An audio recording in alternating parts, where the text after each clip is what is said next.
Partnership के अंदर अपन exercise कर रहे थे, काफी हद तक अपन ने क्वेश्चंस भी कर लिए। पहला चैप्टर जो है अपने कुल मिलाकर एंड की ओर है और आज अपन जो क्वेश्चन करने जा रहे हैं वो है अपना क्वेश्चन नंबर 12।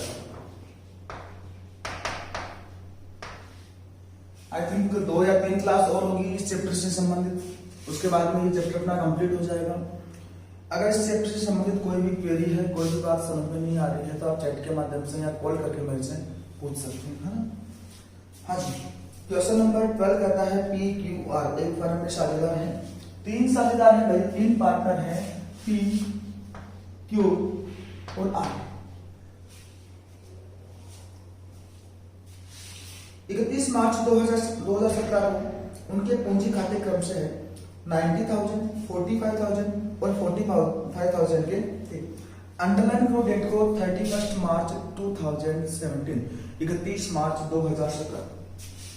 31 मार्च 2017 को इनकी कैपिटल का बैलेंस दिया हुआ है। पी की कैपिटल दे रखी है 90,000, क्यू की दे रखी है 45,000 और आर की दे रखी है 45,000। इससे आगे चले तो आगे अपने पास इंफॉर्मेशन है। साझेदारी संलेख में व्यवस्था है कि आर को 9,000 रुपए प्रति वर्ष पारिश्रमिक दिया जाना था। देखो भाई, जो आर पार्टनर है इसको मिलेगा रेम्यूनरेशन और पी और क्यू को मिलेगा नहीं, 9,000 रुपए मिलेगा वार्षिक, अर्थात पूरे वर्ष का 9,000 रुपए पारिश्रमिक आर को दिया जाएगा। ठीक है, पूंजी पर 5% प्रति वर्ष की दर से ब्याज दिया जाना था।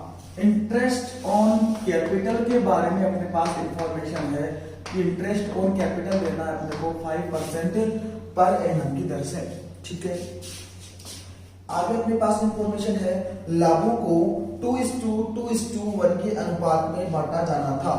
जो भी इनका प्रॉफिट शेयरिंग रेशियो है वो क्या होना चाहिए था, प्रॉफिट शेयरिंग रेशियो इनका होना चाहिए था 2:1, 2:1। आगे अपने पास इंफॉर्मेशन है उपयुक्त मदों को ध्यान में न देते हुए 31 मार्च 2017 को समाप्त होने वाले वर्ष के 54,000 के शुद्ध लाभ को तीनों साझेदारों में समान रूप से बांट दिया गया। देखो भाई, प्रश्न में क्या लैंग्वेज है, उपरोक्त मदों को ध्यान में न रखते हुए, अर्थात इन तीनों पॉइंट्स का अपन ने कोई एडजस्टमेंट या कोई ट्रीटमेंट नहीं किया। इन तीनों चीजों को छोड़कर अपन ने क्या किया है, 31 मार्च 2017 को फर्म को प्रॉफिट हुआ है 54,000 का और इस प्रॉफिट को सभी साझेदारों ने 1:1 के अंदर डिवाइड कर लिया है। आगे बंदा क्या कहता है, अशुद्धि के सुधार के लिए एक समायोजन प्रविष्टि कीजिए और कार्यशील टिप्पणी भी दीजिए। ठीक है, कहने का मतलब है सबसे इंपॉर्टेंट बात कि प्रश्न में बंदा पूछना क्या चाह रहा है, इन गलतियों की सुधार के लिए एक एडजस्टमेंट एंट्री पूछना चाह रहे हैं और एक एंट्री अगर पूछता है तो अपन बनाते हैं एडजस्टमेंट टेबल।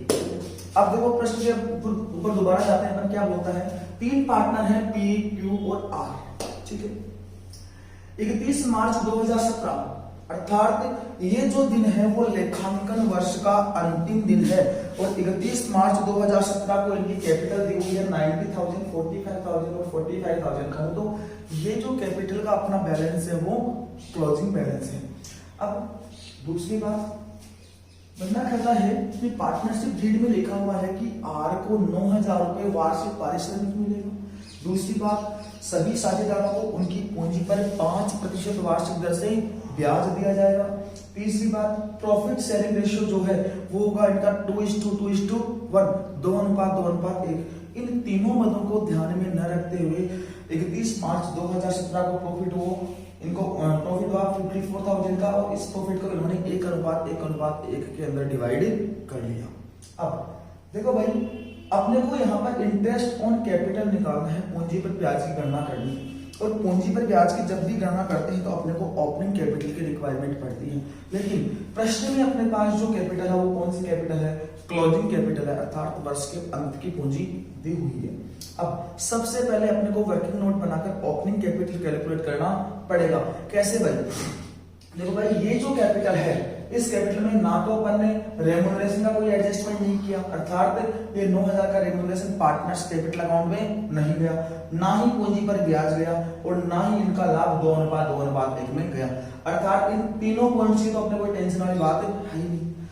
जो क्लोजिंग कैपिटल है उसके अंदर केवल और केवल अपन ने प्रॉफिट को ट्रांसफर किया है किस अनुपात में, 1:1 के अंदर। तो जैसे ही आपको पता है कि क्लोजिंग कैपिटल से अगर अपन ओपनिंग कैपिटल के ऊपर जाते हैं तो क्या करते हैं, drawings, interest on drawings, net loss को अपन ऐड करते हैं। इसके अलावा salary, commission, remuneration, interest on capital, profit, इनको अपन लेस करते हैं और उसके बाद में अपनी ओपनिंग कैपिटल निकल कर आती है। लेकिन यहां पर बात करें तो अपने पास और कोई मद नहीं है, ना ड्राइंग है, ना इंटरेस्ट ऑन ड्राइंग है, और हालांकि पूंजी पर ब्याज है लेकिन इसको अपन ने भी दिया ही नहीं, अर्थात पार्टनर्स कैपिटल अकाउंट में गया ही नहीं। रेम्यूनरेशन भी है लेकिन ये भी पार्टनर्स कैपिटल अकाउंट में नहीं किया। लाभ हानि विभाजन अनुपात 2:2 तक में बांटना है, तो ये तो अपन ने गलती कर रखी है।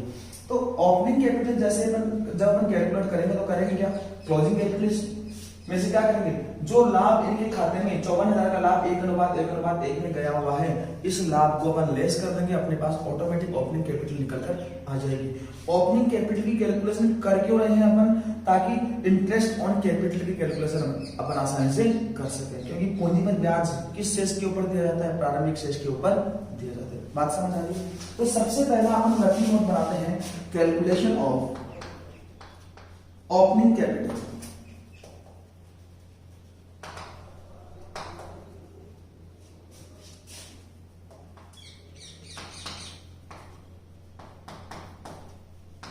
Calculation of opening capital. देखिए भाई, ओपनिंग कैपिटल के बारे में बात करें तो पहला कॉलम एक फॉर्मेट बना लेंगे छोटा सा, पार्टिकुलर्स का, फिर 3 पार्टनर अपने पास P, Q और R। एग्जाम के अंदर जितना अपना बेटर प्रेजेंटेशन होगा उतने ही अच्छे मार्क्स अपने को मिलने वाले हैं। इसलिए वर्किंग नोट बनाने के अंदर बिल्कुल भी लापरवाही मत करना और बिल्कुल भी कंजूसी मत करना। जितने अच्छे वर्किंग नोट बनाकर और जितने बेटर तरीके से अपन एग्जाम के अंदर आंसर को प्रेजेंट करते हैं उतने ही अच्छे मार्क्स अपने को मिलने वाले होते हैं। और वर्किंग नोट वगैरह अगर अपन नहीं देते तो उनके मार्क्स कटते भी, ध्यान रखना। तो देखो भाई, अपने पास क्लोजिंग कैपिटल है, क्लोजिंग कैपिटल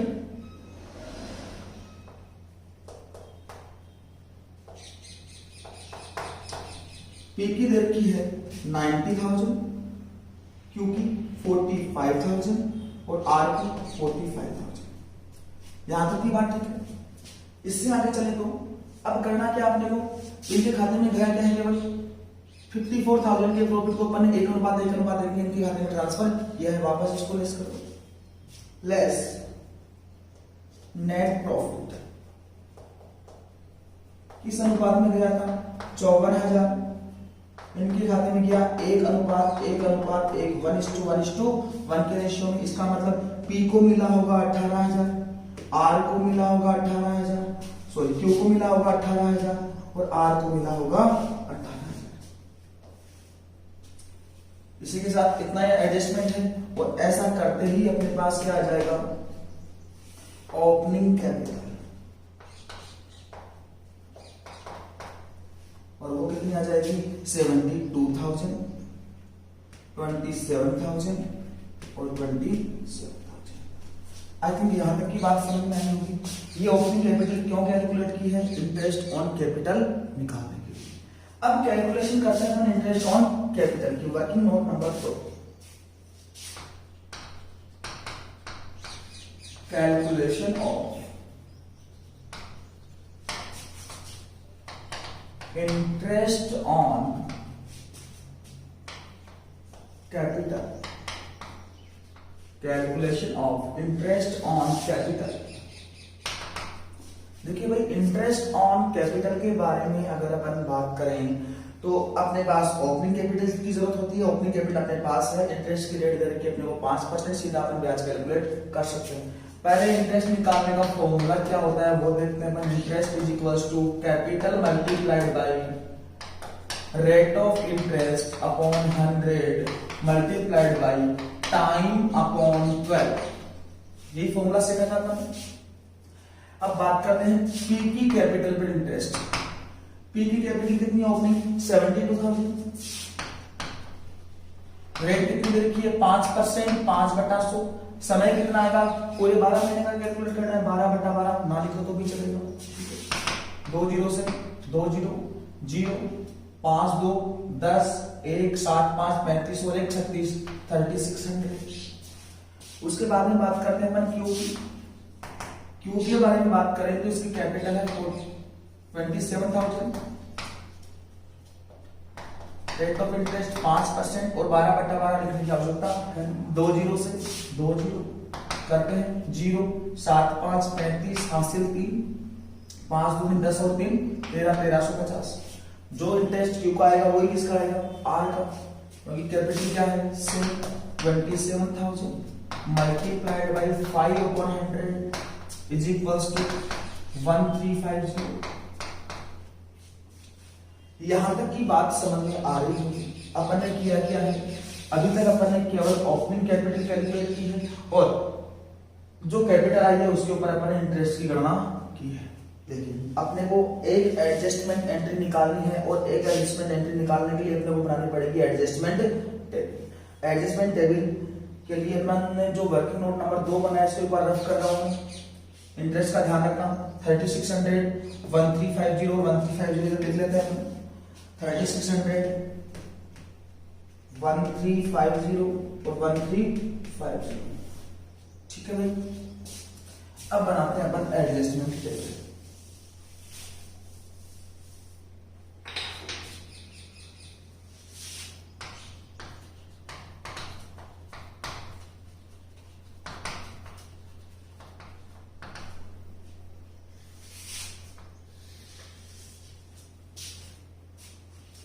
एडजस्टमेंट टेबल के बारे में अपने को पता है, सबसे पहला कॉलम पार्टिकुलर्स का,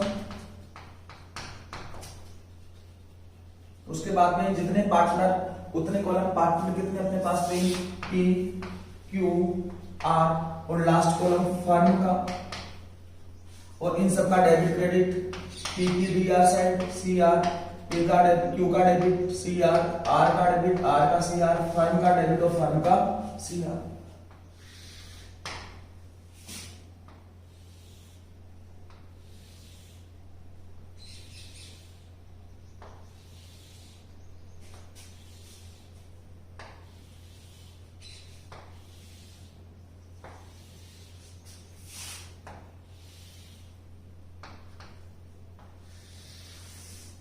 हाँ जी, आई थिंक यहां तक की बात समझ में आ रही होगी।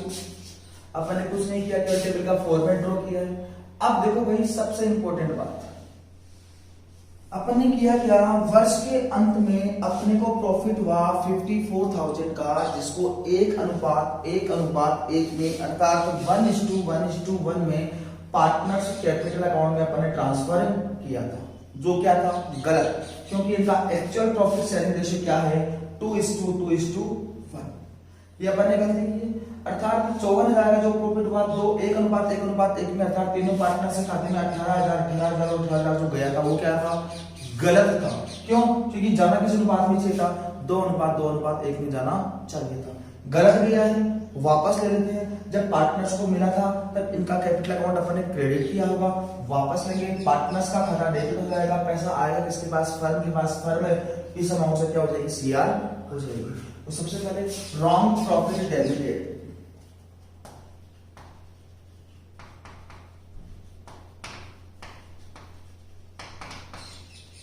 देखो भाई रॉन्ग प्रॉफिट कितना था, 54,000 को अपन ने 1:1 में बांटा था। पी को मिला होगा उस टाइम पे 18,000, जब मिला था तब इसके खाते को सीआर किया था, अब डेबिट कर देते हैं 18,000 से, क्यू के खाते को 18,000 से डेबिट कर दो 18,000, आर के खाते को 18,000 में डेबिट कर दो, और ये जो अमाउंट है वो फर्म के पास आएगा और फर्म हो जाएगी 54,000 से क्रेडिट, अर्थात जो गलत प्रॉफिट पार्टनर्स के खाते में गया हुआ था वो अपन ने वापस ले लिया, अपन यथास्थिति के अंदर आ गए। अब अपन ने ये 3 भूले की है, तीनों गुणों को अपन सुधार देते हैं, ठीक है। रेमुनरेशन मिलना चाहिए, आर को 9,000 रुपए का दे दो, रेमुनरेशन टू आर को जब रेमुनरेशन मिलेगा, पी और क्यू के खाते में कोई मतलब नहीं है, आर का कैपिटल अकाउंट 9,000 से क्रेडिट होगा, फर्म के लिए खर्चा है, फर्म 9,000 से डेबिट हो जाएगी। Interest on capital at the rate 5% per annum 3600 1350 दे देते हैं। इंटरेस्ट मिलेगा पार्टनर के लिए, इनकम पार्टनर का खाता सीआर, फर्म के लिए खर्चा फर्म क्या हो जाएगी, इस अमाउंट से debit. Interest on capital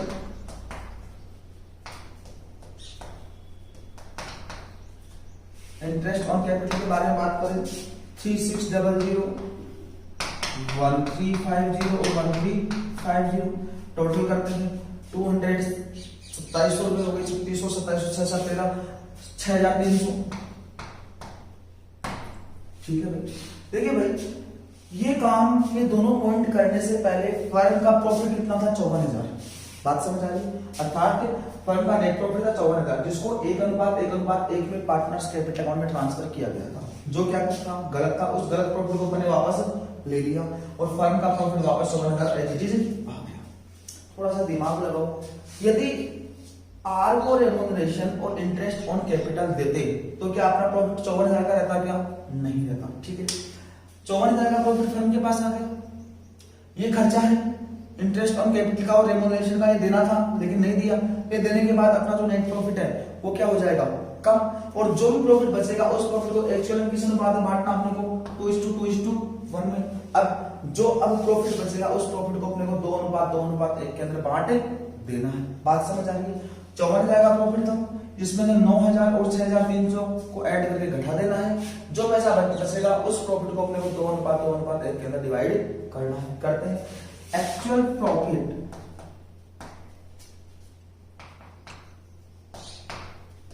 credited in 2:1। अब एक्चुअल प्रॉफिट कितना आएगा अपना भाई, देखो 54,000 माइनस 9 और 6 15,300 007 13 में से 5 गए 8 3 38,700 38,700 के प्रॉफिट को किस अनुपात में डिवाइड करना है, 2:1। जब प्रॉफिट मिलेगा पार्टनर के लिए फायदा, पार्टनर का खाता 2:1 में क्रेडिट हो जाएगा, फर्म के लिए खर्चा फर्म इस अमाउंट से डेबिट हो जाएगी। अर्थात 38,700 रुपए से फर्म डेबिट होगी। और पी को कितना प्रॉफिट मिलेगा, पी का निकालते हैं अपन। इनका प्रॉफिट शेयरिंग रेशियो क्या है, 2:1। पी का हिस्सा कितना है, 2/5। क्यू का कितना है, 2/5। आर का कितना है, 1/5। बात समझ आ रही? हाँ जी।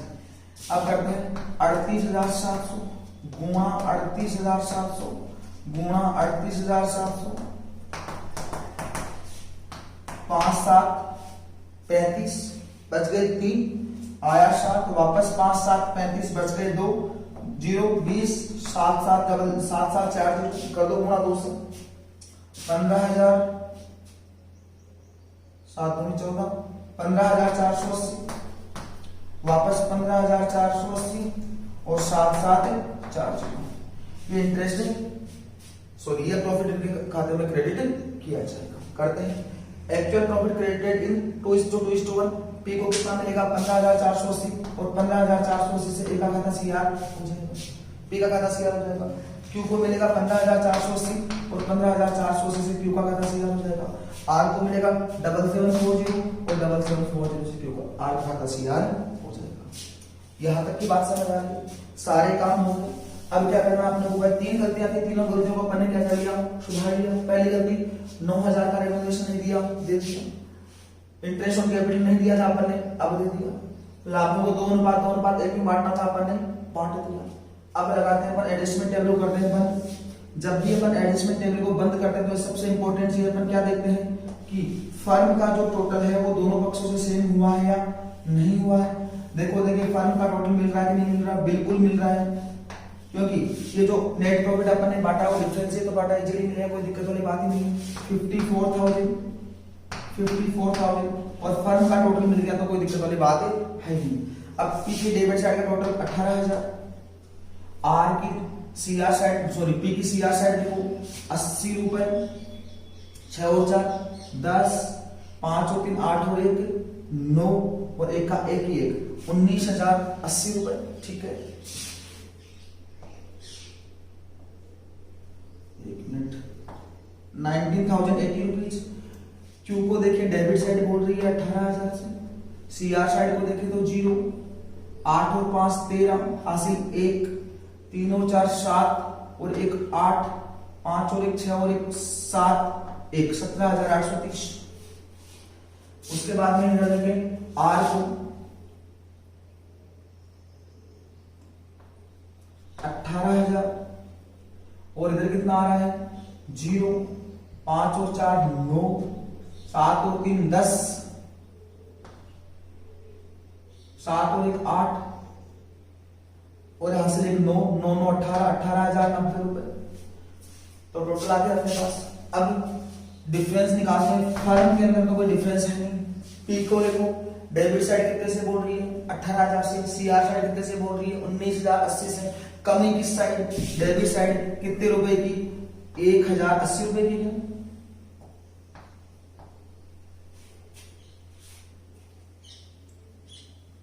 ₹1,080 की। क्यू को देखो, कमी किस साइड है, सीआर साइड कितने रुपए की 18,000 830 घटा लो 170 रुपए की। फिर आर को देखो, कमी किस साइड, डेबिट साइड कितने रुपए की 90 रुपए की।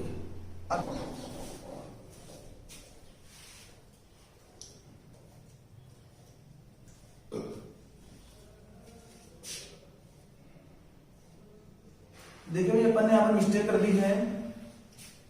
क्यू को देखें अपन, इसकी सीआर साइड का टोटल देखें तो 0, 5 और 3 8, सॉरी 8 और 5 13, हासिल 1, 3 और 4 7 और 1 8, 5 और 1 6 होते हैं और 1,000 रुपए का फर्क पड़ गया। मतलब यहाँ पर कितना आ जाएगा 1,170 रुपए। अब देखते हैं भाई जर्नल एंट्री कैसे करेंगे अपन। पी के खाते की बात करें, कमी किस साइड है, डेबिट साइड, इसका अपोजिट कॉलम, ऊपर का बैलेंस सीआर, अर्थात जनरल एंट्री के अंदर पी के खाते को 1,080 रुपए से क्रेडिट किया जाएगा। क्यू को देखें, कमी किस साइड, सीआर साइड, इसका अपोजिट कॉलम और ऊपर का बैलेंस, अर्थात जर्नल एंट्री में क्यू के खाते को 1,170 रुपए से डेबिट किया जाएगा। फिर बात करते हैं आर के बारे में। कमी किस साइड, डेबिट साइड, इसका अपोजिट कॉलम और ऊपर का बैलेंस सीआर, अर्थात जर्नल एंट्री में आर के खाते को 90 रुपए से सीआर किया जाएगा। अब बनाते हैं जर्नल एंट्री। देखो भाई, पी का खाता 1,080 से सीआर होना चाहिए, क्यू का खाता 1,170 से डेबिट होना चाहिए और आर का खाता 90 रुपीज से क्रेडिट होना चाहिए। कहते हैं क्यूज कैपिटल अकाउंट डेबिट, कितने रुपए 1,170 rupees to P's capital account, कितना पैसा 1,080 रुपए 1080 टू आर्स कैपिटल अकाउंट, कितना पैसा 90 rupees. Narration being adjustment made. हाँ, देखो भाई प्रश्न में अगर अपन प्रश्न के बारे में दोबारा एक बार फटाफट बात करें, 3 पार्टनर थे पी क्यू आर, 90,000 45,000 45,000 इनकी क्लोजिंग कैपिटल दी हुई थी अपने को। इन्होंने गलती क्या की कि आर को 9,000 का रेमोनरेशन नहीं दिया, interest on capital 5% per annum की दर से देना था, नहीं दिया गया। इसके अलावा प्रॉफिट शेयरिंग रेशियो का 2:1 होना चाहिए था, उसके अंदर इन्होंने इस प्रॉफिट को नहीं बांटा। इसकी बजाय इन्होंने क्या किया है, वर्ष के एंड में 54,000 का प्रॉफिट हुआ जिसको 1:1 के अंदर इन्होंने डिवाइड कर दिया। अब अपन ने क्वेश्चन का सॉल्यूशन करना स्टार्ट किया। सबसे पहले अपने ये क्वेश्चन माइंड में आया कि भाई इंटरेस्ट ऑन कैपिटल देना कितना अपने को 5%। सबसे पहली बात, प्रिंसिपल ब्याज किस राशि किस शेष पर मिलता है, प्रारंभिक शेष पर। लेकिन कैपिटल का अपने पास कौन सा बैलेंस है, क्लोजिंग बैलेंस है। फटाफट अपन ने वर्किंग नोट बनाकर ओपनिंग कैपिटल अपन ने कैलकुलेट की। ओपनिंग कैपिटल जब अपन कैलकुलेट करने गए तो अपन ने देखा कि ना तो इनके खाते में रेमोनरेशन गया, ना इनके कैपिटल अकाउंट में इंटरेस्ट ऑन कैपिटल गया हुआ है और ना ही प्रॉफिट के खाते में 2:2 में गया हुआ है। ये तो बात की नहीं अपन ने, ये तो अपन ने गलतियां की है। ये चीजें इनके खाते में नहीं गई, इसका मतलब इनके खाते में केवल और केवल प्रॉफिट गया होगा किस अनुपात में, 1:1:1 में 54,000 का प्रॉफिट। बात समझ आ रही है? तो अपन ने सबसे पहले यही काम किया, क्लोजिंग कैपिटल को उठाया जिसमें से नेट प्रॉफिट जो इनके खाते में 54,000 का 1:1:1 में गया हुआ था, इसको अपन ने वापस लेस कर दिया, अपने पास ओपनिंग कैपिटल आ गई और इसके ऊपर अपन ने 5% की रेट से इंटरेस्ट कैलकुलेट कर लिया। फिर अपन ने तैयार की एडजस्टमेंट टेबल। एडजस्टमेंट टेबल के अंदर सबसे पहले जो 54,000 का प्रॉफिट इनके खाते में 1:1:1 में गया हुआ है, जो गलत गया हुआ था, जब इनको मिला होगा प्रॉफिट, जब इनके खाते को अपन ने क्रेडिट किया होगा, अब इस प्रॉफिट को अपन ने वापस लिया है और वापस करके सभी पार्टनर्स का खाता 18,000 से अपन ने डेबिट कर दिया। पार्टनर के लिए खर्चा, तो ये पैसा आएगा किसके पास, फर्म के पास, फर्म के लिए इनकम, फर्म को अपन ने 54,000 से क्रेडिट कर दिया। फिर अपन ने गलती की कि भाई आर को रेमुनरेशन देना था, 9,000 का नहीं दिया, दे दिया अपन ने रेमुनरेशन टू आर, आर का खाता 9,000 से CR हो जाएगा और फर्म के लिए खर्चा फिर 9,000 से डेबिट हो जाएगी। उसके बाद में interest on capital 5%, interest on capital अपन ने 5% निकाल लिया, 3600, 1350 और 1350। पार्टनर के लिए इनकम है, पार्टनर का पूंजी खाता अपन ने CR कर दिया, फर्म के लिए खर्चा है, फर्म को 6,300 से कुल मिलाकर डेबिट कर दिया। उसके बाद में बात करें अपन प्रॉफिट शेयरिंग रेशियो 2:2:1। देखो भाई 54,000 का प्रॉफिट था फर्म जिसमें से 9,000 चले गए, 6300 का इंटरेस्ट ऑन कैपिटल चला गया, बचा कितना 38,700, इसको अपन ने 2:2:1 में बांट दिया। बांटने के बाद फिर अपन ने टोटल लगाया, टोटल लगाकर जर्नल एंट्री का अपन ने अमाउंट निकाला और अपन ने जर्नल एंट्री तैयार कर ली। तो अगर कोई चीज समझ में नहीं आ रही है तो आप वापस बार बार मैं कहता हूँ कि आप आसानी से बिना हेजिटेशन के आप मेरे से पूछ सकते हैं। आज की क्लास में इतना ही, बाकी बात करेंगे नेक्स्ट क्लास में।